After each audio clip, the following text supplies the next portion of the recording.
Have you seen these Andy Capp snacks? They're pretty much everywhere. Gas stations, vending machines, the Dollar Tree.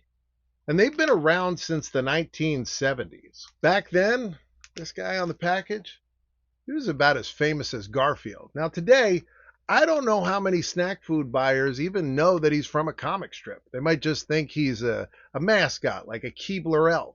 But he's not. This is a comic strip legend. Yeah, meet an old drinking mate of mine, Mr. Peter Lawford. I've drunk a lot of scotch. If you ask me which one I like, I say this one.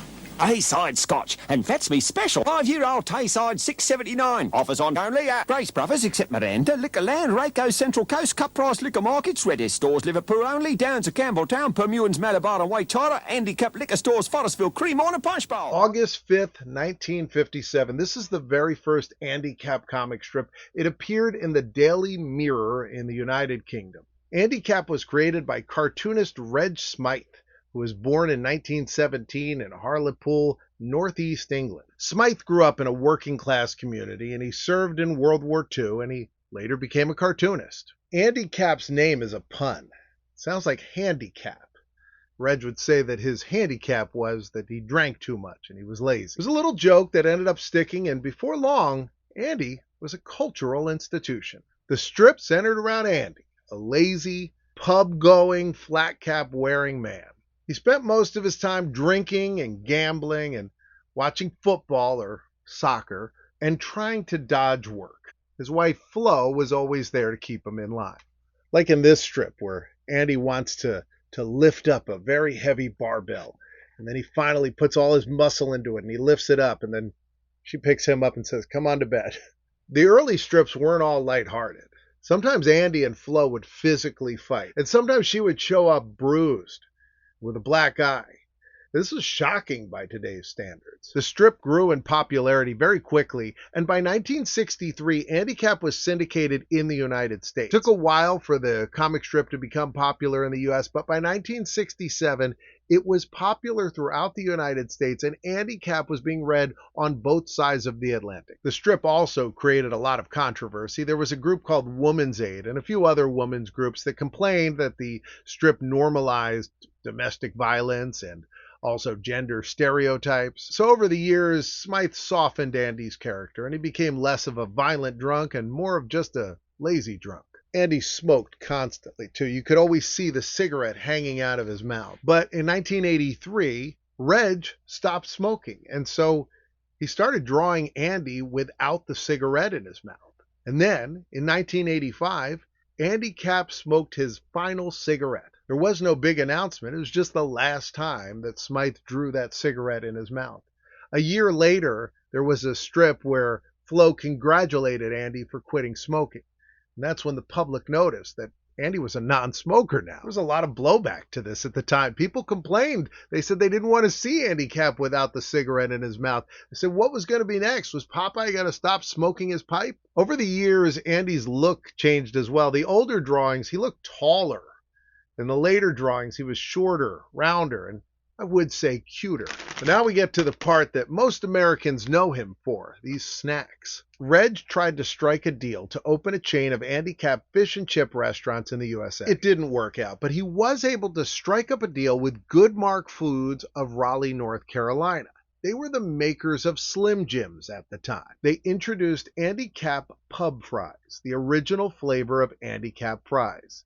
These fry-shaped snacks were designed to evoke the hearty, salty snacks that you could find in a British pub. And by featuring Andy on the package, this said to every American, this is a British snack. Over the years, they added more and more flavors. These are just the ones I was able to find at my local Dollar Tree. Currently, the bestseller is Hot Fries, although I don't know what the difference between those and Fire Fries is. I also don't know, this sounds like fireflies. Well, let's taste test all of these, and then we'll determine which one, at least I like the best. We'll start out with the hot fries. That's about what they all look like.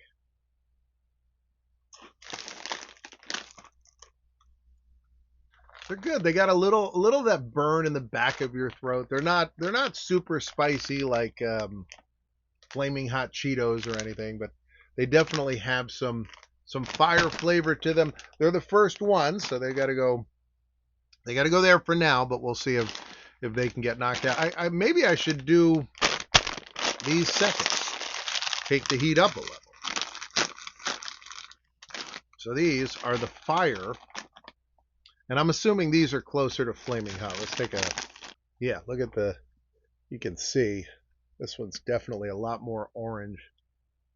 I don't know what to do with this. I don't want to put it back in. We'll put it over here.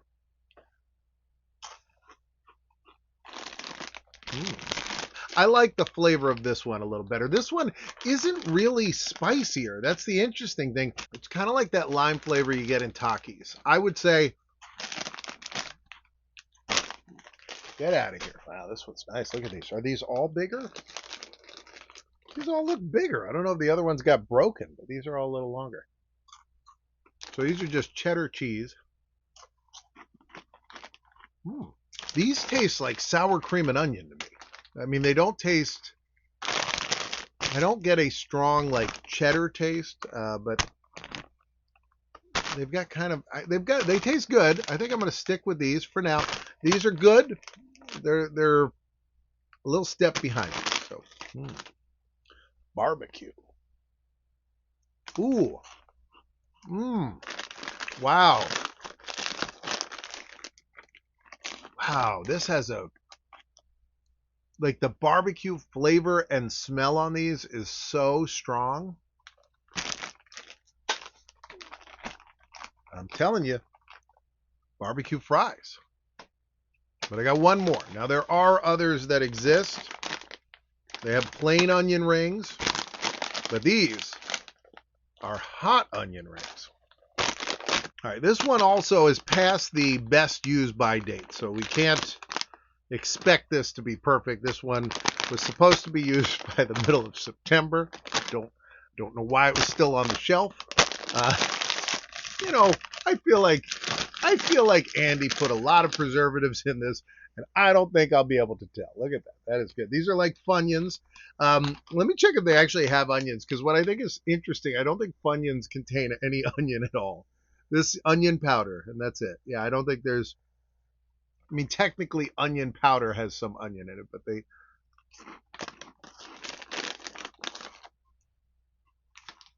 they don't taste like Funyuns at all. It is a lot denser than Funyuns, at least the way I remember Funyuns. I do not like this better than I like the fries. I like the fries better. But let me see. So this is hot, and this is hot. I mean, I don't feel like this has any special flavor of onion.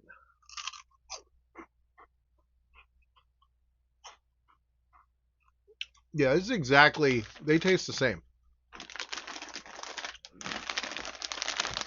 If you break these apart, they taste exactly the same. So these two are the same. This is definitely my number 2. But I don't like the onion ring shape. I think Andy Capp, I think he's smart to put it. But I'm going to say this is my favorite. This, I think, is number 1. Barbecue fries. Now, these snacks used to be made by Goodmark, which was out of Raleigh.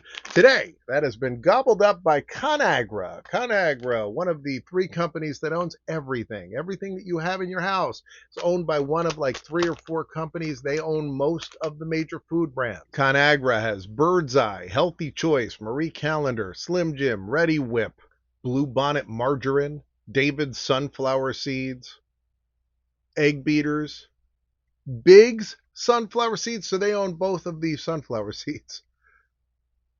Hebrew National, Hunt's Ketchup, La Choy, Orville Redenbacher, Manwich, Parquet, Peter Pan Peanut Butter, Swiss Miss, Wesson. It's like one company owns everything. Now, the fries weren't Andy Capp's only venture outside of the comic strip. In 1981, they had an Andy Capp musical with songs and dancing and everything. Andy has one video game. 1987, it was made for the ZX Spectrum and the Commodore 64. Boozing, cudging, womanizing, cudging, boozing. There must be more in life, Chalky. There's always snooker, best of 3 frames. In 1988, they had an Andy Capp sitcom in the UK. Reg Smythe continued to draw Andy Capp until he passed away in 1998. Other artists took over, and the strip continues in the Daily Mirror.